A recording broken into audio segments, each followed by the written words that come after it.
My name is George, I'm from Athens, Greece. I'm practicing the hobby of modelism for the last 50 years.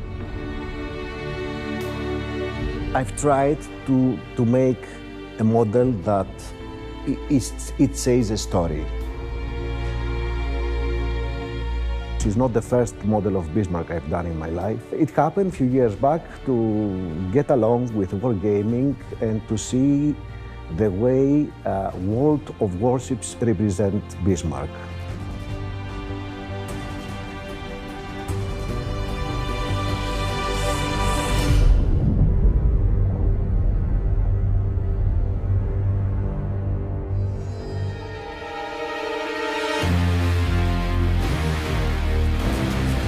It is very likely that battleship Bismarck is the most famous ship of World War II.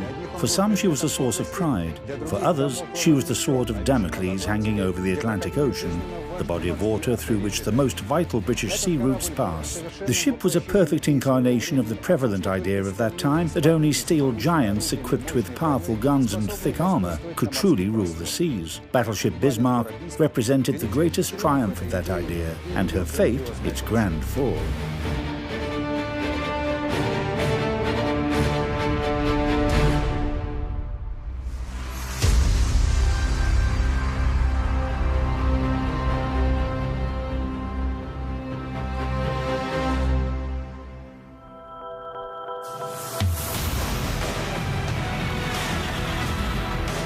Bismarck was laid down in 1936, and her construction was finished in 1940.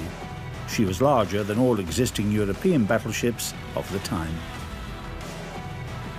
Length 250.5 meters, width 36 meters, draft 10.2 meters, maximum combat displacement 50,900 tons. 40% of the ship's combat displacement was allocated to her armour, meaning that Bismarck had great armour. Maximum thickness of the main armour belt 320 millimeters, horizontal armour thickness 110 millimeters, main turret caliber 180 to 360 millimeters, conning tower thickness 200 to 350 millimeters. The primary weapon of the battleship, her main caliber, was 4 twin turret mounts. SKC-34 gun caliber, 380mm. Her secondary battery artillery was primarily designed for fighting against destroyers and was presented with 12 150mm guns mounted in 6 turrets. In terms of the battleship's AA artillery, the following guns were installed: 16 105mm guns in twin mounts, 16 37mm twin AA guns, 12 20mm automatic AA guns. For reconnaissance and artillery guidance control, Bismarck had 4 Arado R-196 seaplanes. The battleship's propulsion consisted of 12 Wagner superheated boilers and 3 geared turbines manufactured by Blohm & Voss and could produce up to 138,000 horsepower. Top speed 30 knots, cruising range 8,410 miles at a speed of 15 knots.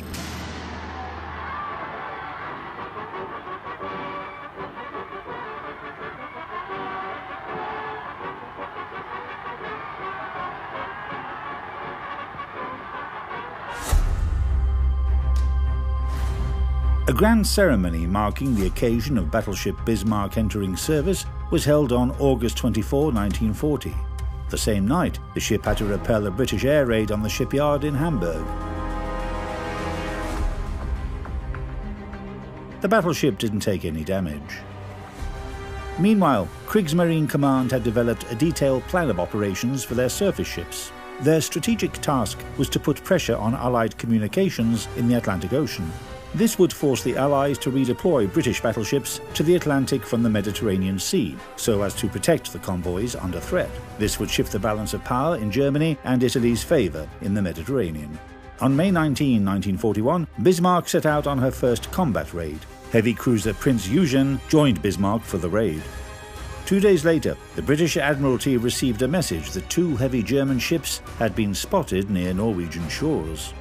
The home fleet was put on an alert. while battlecruiser Hood and battleship Prince of Wales were sent to intercept the raiders. An alarm went off on Bismarck in the morning of May 24. The British ships had been spotted to port.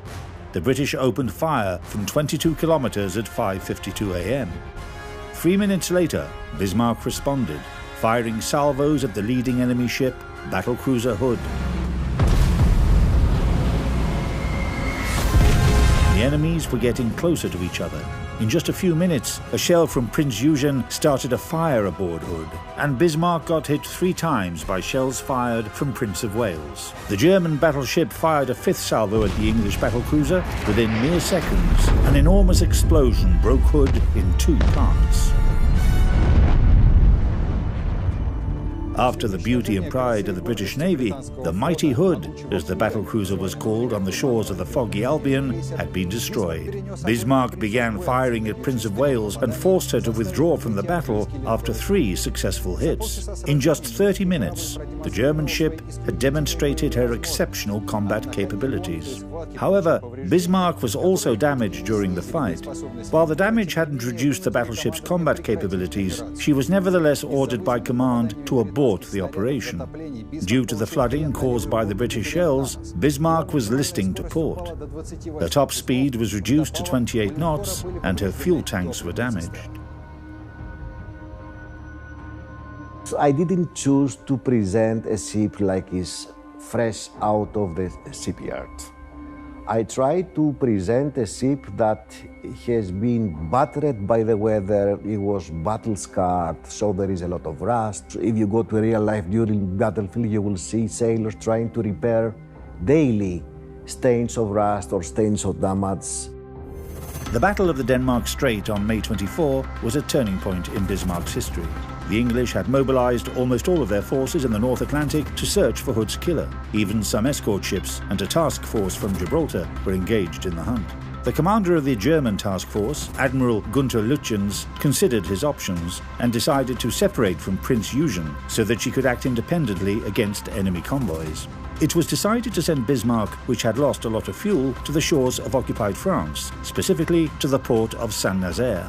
In the evening of the same day, aviation from British carrier Victorious attempted an attack on the battleship, but the only torpedo that hit the ship didn't deal any significant damage.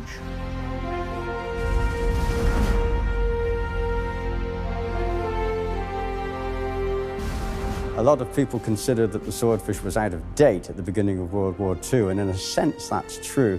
But when it was designed in 1935, it was an extremely useful and good aircraft. Its speed was good for the day at 139 miles per hour, and its capability for carrying a torpedo was exactly what the Navy needed. Fairey's Swordfish performance characteristics. Length 11.07 meters, wingspan 13.8 meters, maximum takeoff weight 4,036 kilograms, engine Bristol Pegasus 3M, 690 horsepower, top speed 222 kilometers per hour, combat load 3 bombs, bomb weight 227 kilograms, torpedo 702 kilograms. If you will notice in the model itself, the top of the turrets is painted yellow. The commanders of the ship decided on most probably on the 26th of May, the top of the turrets to be painted yellow, so it will be an aerial recognition way until the German airplanes, the Luftwaffe, will provide air cover for the ship coming back. Night fell, and Bismarck managed to lose her pursuers. The next day, the battleship started sailing east as fast as possible. By the end of the day on May 26, Bismarck had approached the area controlled by the Luftwaffe, while the British were right behind the battleship. The closest of them to the German battleship was the task force from Gibraltar, of which aircraft carrier Ark Royal was a part.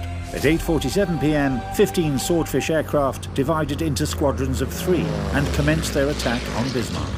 Very few aircraft would have been able to battle their way through the extremely poor weather conditions of that night and locate and find the Bismarck to be able to launch torpedoes and cripple it.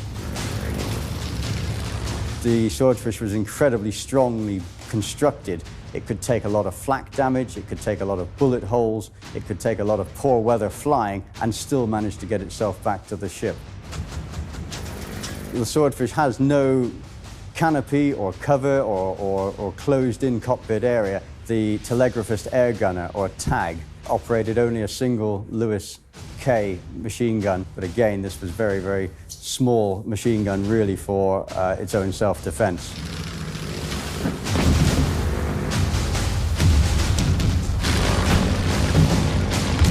The Swordfish could fly almost touching the wave tops down to 20, 30 feet above the waves, and this was under the enemy fire. The Bismarck found that it couldn't range its guns low enough to shoot the aircraft, incoming aircraft, out of the sky.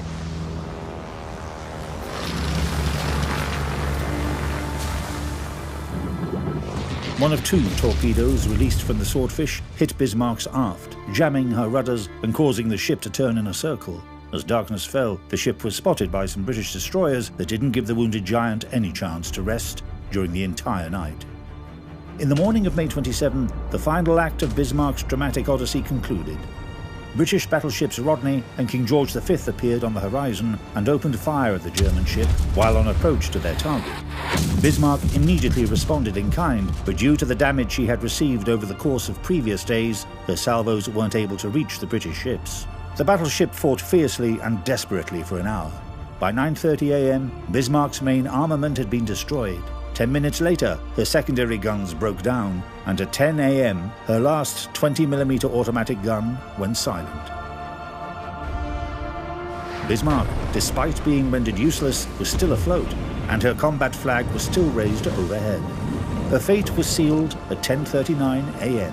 when she was hit by torpedoes launched from English cruiser Dorsetshire, listed to port and sank.